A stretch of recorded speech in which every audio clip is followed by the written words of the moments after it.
मानव जीवन में धर्म का प्रमुख स्थान है। मानव सभ्यता के उद्भव और विकास के साथ ही हमें धार्मिक स्थलों की स्थापना के साक्ष्य मिलते हैं। आदिकाल से ही मानव ने अपनी आस्था को एक निश्चित रूप देने के लिए धार्मिक स्थलों का निर्माण किया, जिनमें मंदिर, मस्जिद, गुरुद्वारे और गिरजाघर शामिल हैं। लेकिन देश की आज़ादी के बाद आए परिवर्तनों के कारण इन धार्मिक स्थलों से जुड़े कई सवाल उठे, जिनके फलस्वरूप प्लेसेज ऑफ वर्शिप एक्ट 1991 लाया गया। नमस्कार दोस्तों, मैं हूं नरेंद्र सिंह और हाजिर हूं कानून की पाठशाला के एक नए एपिसोड के साथ, जिसमें बात करेंगे इस एक्ट से जुड़े प्रावधानों की।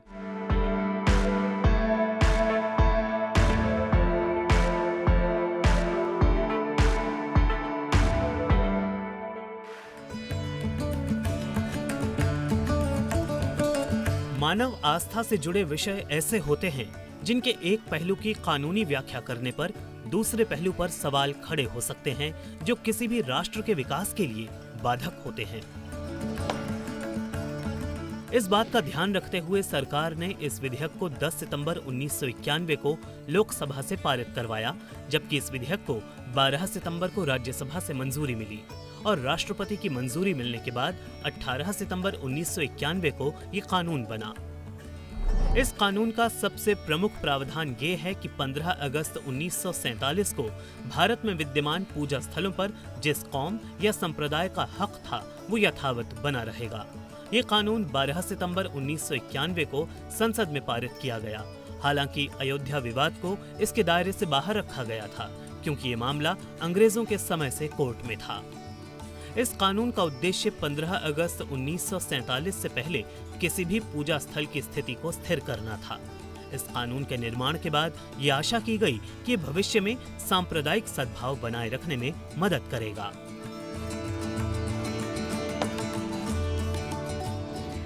ये कानून 1947 के पूजा स्थलों के धार्मिक चरित्र को बनाए रखने का प्रयास करता है। कानून का प्रयास सांप्रदायिक सद्भाव के संरक्षण में मदद करना है। ये कानून किसी भी धार्मिक संप्रदाय के पूजा स्थल को दूसरे संप्रदाय के पूजा स्थल में परिवर्तित करने की इजाजत नहीं देता। ये कानून हर व्यक्ति पर समान रूप से लागू होता है। इस कानून का उल्लंघन करने पर 3 साल की सजा और जुर्माने का प्रावधान है। ये कानून उन मुकदमों और कानूनी कार्यवाहियों को रोकने की बात करता है जो प्लेस ऑफ वर्शिप एक्ट के लागू होने की तारीख पर पेंडिंग थे। ये कानून राम जन्मभूमि बाबरी मस्जिद मामले और इससे संबंधित किसी भी मुकदमे, अपील या कार्यवाही पर लागू नहीं होगा। 1947 से धार्मिक स्थल के बदलाव के संबंध में लंबित कोई भी कानूनी कार्यवाही समाप्त हो जाएगी और नया मुकदमा या कानूनी कार्यवाही शुरू नहीं की जाएगी। हालांकि कानून ये भी कहता है कि इसके प्रावधान इन बिंदुओं पर लागू नहीं होंगे। प्राचीन और ऐतिहासिक स्मारक या पुरातात्विक स्थल पर, प्राचीन स्मारक और पुरातत्वीय स्थल और अवशेष अधिनियम 1958 पर, कुछ समय के लिए लागू कोई दूसरे कानून पर। आपको मालूम होगा कि सुप्रीम कोर्ट ने जुलाई 2021 में प्लेसेस ऑफ वर्शिप एक्ट 1991 की वैधता के परीक्षण की सहमति दी। अदालत ने इस मामले में भारत सरकार को नोटिस जारी कर उसका जवाब मांगा था।